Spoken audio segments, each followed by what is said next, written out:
नागपूर शहरात पोलीस आयुक्त रवींद्र सिंघल यांच्या मार्गदर्शनाखाली ऑपरेशन थंडर अंतर्गत पोलिसांची धडाकेबाज कारवाई सुरू आहे।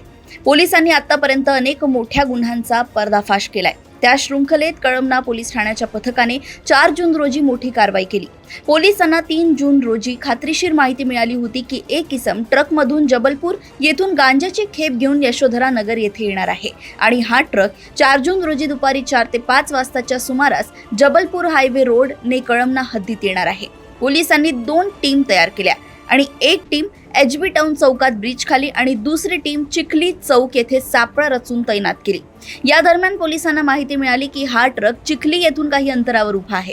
पोलिसांनी घटनास्थळी धाव घेतली व ट्रक मधील 6 पोत्यातील 108 किलोग्रॅम गांजा, आयशर ट्रक, एक दुचाकी असा एकूण 43 लाखांचा मुद्देमाल जप्त केलाय व आरोपींना ताब्यात घेऊन त्यांच्या मुसक्या आवळण्यात आल्या आहेत।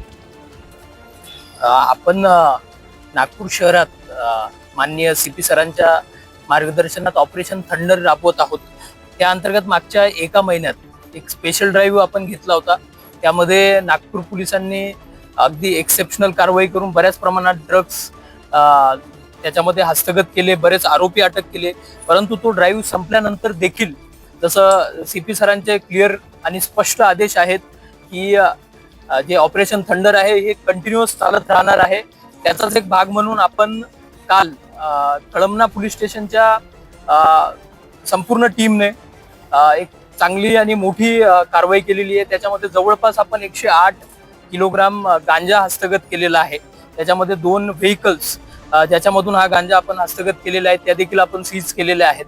आणि प्राथमिक माहिती अशी आहे की हा जो मुद्देमाल आहे हा ओडिशामधून इकडे आलेला आहे आणि त्यामध्ये आपण अधिक तपास करत आहोत आणि सध्या आपल्याला अधिकचे 2 आरोपी म्हणजे 2 आरोपी आपले अटक झालेले आहेत आणि अजून 2 आरोपी त्यांचे नाव आपल्याकडे आहेत, त्यांच्यावर आपली टीम काम करत आहेत आणि त्यांनाही लवकरच आपण याच्यामध्ये कस्टडीमध्ये घेणार आहोत आणि त्याचे बॅकवर्ड लिंकेजेस आणि फॉरवर्ड लिंकेजेस काय आहेत त्याचा देखील अधिक तपास करणार आहोत।